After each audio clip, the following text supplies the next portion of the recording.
ప్రజల దేవుని స్తోత్రం. క్రీస్తున్న దేవుని బిడ్డలారా, ఉదయకాలమున ప్రభువైన యేసుక్రీస్తు వారి శ్రేష్టమైన నామమున మీ అందరికీ శుభాభివందనాలు తెలియజేస్తున్నాను.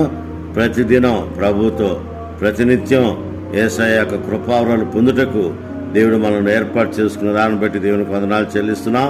అనుదిన ఆశీర్వాదాలు పొందుటకు, అనుదిన కృపావరాలు పొందుటకు, అనుదినము దేవుడు నిన్ను నన్ను దీవించుట కొరకు ఇచ్చిన గొప్ప ధన్యతను బట్టి దేవునికి వందనాలు, స్తుతులు, స్తోత్రాలు చెల్లిస్తున్నాం.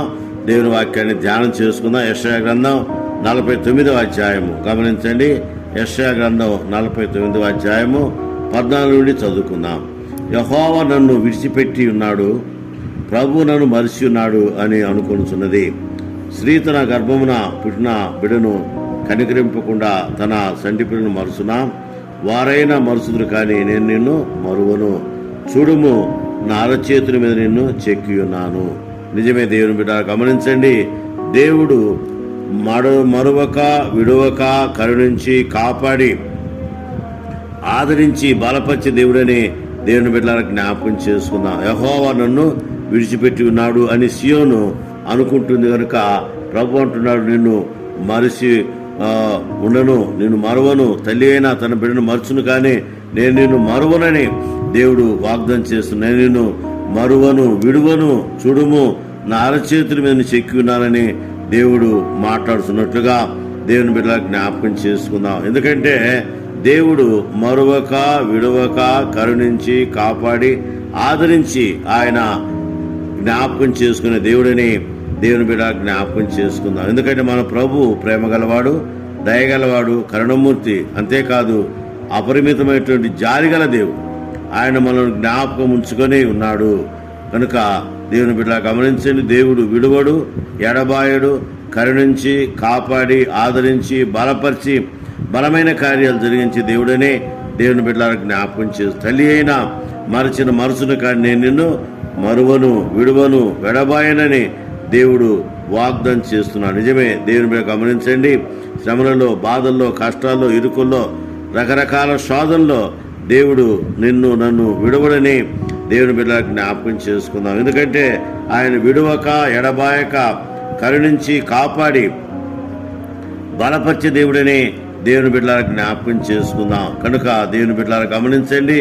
దేవుని యొక్క సాన్నిధ్యంలో ఆయన మనతో ఉంటాడు, మన మధ్య ఉంటాడన్న విషయాన్ని దేవుని బిడ్డలకు జ్ఞాపకం చేసుకుందాం. యుగ సమాప్తి వరకు ఆయన మనతో ఉంటాడు, మనల్ని జ్ఞాపకం చేసుకుంటాడు. గమనించండి, దేవుడు ఎవరెవరిని జ్ఞాపకం చేసుకుంటాడు చూద్దాం ఒకసారి. గమనించండి. శ్రమ పాలైన వారిని తలంచుకుంటున్నాడు, జ్ఞాపకం చేసుకుని. నేను శ్రమ పాలై దీనుడినైతిని, ప్రభు నన్ను తలంచుకొనుస్తున్నాడు. కీర్తన గ్రంథం 40వ అధ్యాయము 17వ వచనంలో మాటలు మనం చూస్తున్నాం. కాబట్టి ప్రభు మనను తలంచుకొనుస్తున్నాడు. అంత మాత్రమే కాదు, శ్రమల పాలై దీనులమై ఉన్నప్పుడు ఆయన కనికరించి కాపాడి దీవించి బలపరిచి మనను జ్ఞాపకం చేసుకుని కృపావరాలు అనుగ్రహించే దేవుడని దేవుని బిడ్డలకు జ్ఞాపకం చేసు. అంత మాత్రమే కాదు, నిన్ను అరచేతిలో చెక్కి ఉన్నాడు. మనల్ని అరచేతిలో ఆయన చెక్కున్న దేవుడు అన్న విషయాన్ని దేవుని బిడ్డలకు జ్ఞాపకం చేసుకుందాం. ఈ సమయమున గమనించండి, ఆయన తన కృపలతో నింపి ఆదరించి బలపరిచే దేవుడని దేవుని బిడ్డలకు జ్ఞాపకం చేసుకుందాం. నిన్ను నా అరచేతుల్లో చెక్కి ఉన్నాను అంటున్నాడు. చూసారా? కనుక ప్రభువు మర్చిపోలేదు.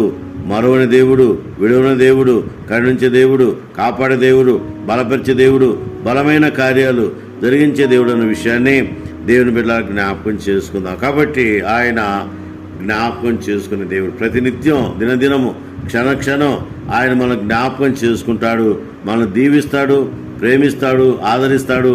మరువని దేవుడు, విడువని దేవుడు, ఎడబాయని దేవుడని దేవుని బిడ్డలకు జ్ఞాపకం చేసుకుందాం. అందుకనే మనం గమనిస్తే ఆయన మరి శ్రమపాలైన వారిని తలంచుకొని విడవకుండా ఉంటున్నాడు. తర్వాత రెండో విషయం మనం గమనిస్తే విధేయులకు వారిని జ్ఞాపకం చేసుకుంటున్నాడు. విధేయులైన వారు దేవుడు నోవహు జీవితంలో గమనిస్తే అతనితో కూడా ఓడ ఉన్న సమస్త జంతువులను సమస్త పశువులను జ్ఞాపకం చేసుకుని ఆదికాండం 8వ అధ్యాయం 1వ వచనం గమనిస్తున్నాం. కనుక దేవుని బిడ్డలారా గమనించండి, ఆయన శ్రమలలో, బాధల్లో, కష్టాల్లో, ఇరుకుల్లో, ఇబ్బందుల్లో, అన్ని విషయాలలో ఆయన జ్ఞాపకం చేసుకునే దేవుడని జ్ఞాపకం చేసుకుందాం. కాబట్టి ఆయన విడువక ఎడబాయక ప్రేమతో నింపి దీవించి బలపరిచే దేవుడని దేవుని బిడ్డలకు జ్ఞాపకం చేసుకుందాం. అందుకనే ఆయన విధేయులకు వారిని జ్ఞాపకం చేసుకుంటాడు. తన కృపకు పాత్రులుగా చేస్తున్న విషయాన్ని దేవుని బిడ్డలకు జ్ఞాపకం చేసుకుందాం. తర్వాత మూడవ ప్రాముఖ్యమైన విషయం గమనించండి, ప్రార్థించు వారిని జ్ఞాపకం చేసుకుంటాడు. ఎవరైతే ఆయన నామపేట ప్రార్థన చేస్తారో వారిని ఆయన జ్ఞాపకం చేసుకుంటాడు. ఎందుకంటే ఆయన జ్ఞాపకం చేసుకుని తన కృపలతో నింపి దీవించి బలపరిచే దేవుడని దేవుని బిడ్డ జ్ఞాపకం చేసుకుందాం. ఎవరైతే ఆయన నామపేట ప్రార్థన చేస్తారో వారిని ఆయన జ్ఞాపకం చేసుకుంటాడు. అన్న ప్రార్థన చేసినప్పుడు ఆయన్ను జ్ఞాపకం చేసుకుని శ్రేష్టమైన కుమారుడు సమూయేలును ఇచ్చినట్లుగా దేవుని బిడ్డలకు జ్ఞాపకం చేసుకుందాం. కాబట్టి దేవుడు తన బిడ్డలను జ్ఞాపకం చేసుకుంటాడు. అంత మాత్రమే కాదు, ఆయన తన కృప కుమ్మరించే దేవుడని దేవుని బిడ్డలకు జ్ఞాపకం చేసుకుందాం. కనుక దేవుని బిడ్డలను గమనించండి, దేవుని కృప మన పైన ఎక్కువగా ఉన్నట్లుగా దేవుని బిడ్డలకు జ్ఞాపకం చేసుకుందాం. తర్వాత ఆయన వెంబడించు వారిని జ్ఞాపకం చేసుకుంటాడు. ఎవరైతే దేవుని వెంబడిస్తారో వారిని జ్ఞాపకం చేసుకుంటారు. లోకాసు సువార్త 24వ అధ్యాయం 42-43 గమనిస్తే వారు కాల్చిన శాప ముక్కను ఆయనకి ఇచ్చిరి. ఆయన దాన్ని తీసుకొని వారి ఎదుట భుజించను. ప్రభు శిష్యులు ఆయన్ను ప్రేమతో వెంబడించిరి. ఆయన వారిని విడిచిపోలేదు, మర్చిపోలేదు. ఆయన వారిని జ్ఞాపకం చేసుకున్నట్లుగా దేవుని బిడ్డ జ్ఞాపకం చేసుకుందాం. కాబట్టి దేవుని బిడ్డారా, ఉదయకాలమున దేవుడు మరువక విడవక కరుణించి కాపాడి ఆదరించి బలపరిచే దేవుడని దేవుని బిడ్డలకు జ్ఞాపకం చేసుకుందాం. ఉదయకాలమున దేవుడు నిన్ను జ్ఞాపకం చేసుకుంటున్నాడు. నీ కార్యాలు జ్ఞాపకం నీ కుటుంబాన్ని దేవుడు జ్ఞాపకం చేసుకుని దీవించిన ఆయన కృపలతో నింపే దేవుడని దేవుని బిడ్డలకు జ్ఞాపకం చేసుకుందాం. విడవక ఎడబాయక ఆయన కరుణించే దేవుడు, కాపాడే దేవుడు. ఆయన మరువడు, విడవడు, ఎడబడు. ఎందుకంటే ఆయన తన అరచేతుల్లో మనం చెక్కి ఉన్నాడు. కాబట్టి ఆయన అరచేతు చెక్కున్న దేవుడు కనుక ఆయన విడవక ఎడబాయక కరుణించి కాపాడి ఆదరించే దేవుడిని జ్ఞాపకం చేసుకుని ఆయన సన్నిధిలో ముందుకు సాగునట్లు పరిశుద్ధాత్మ దేవుడు సాయం చేసిన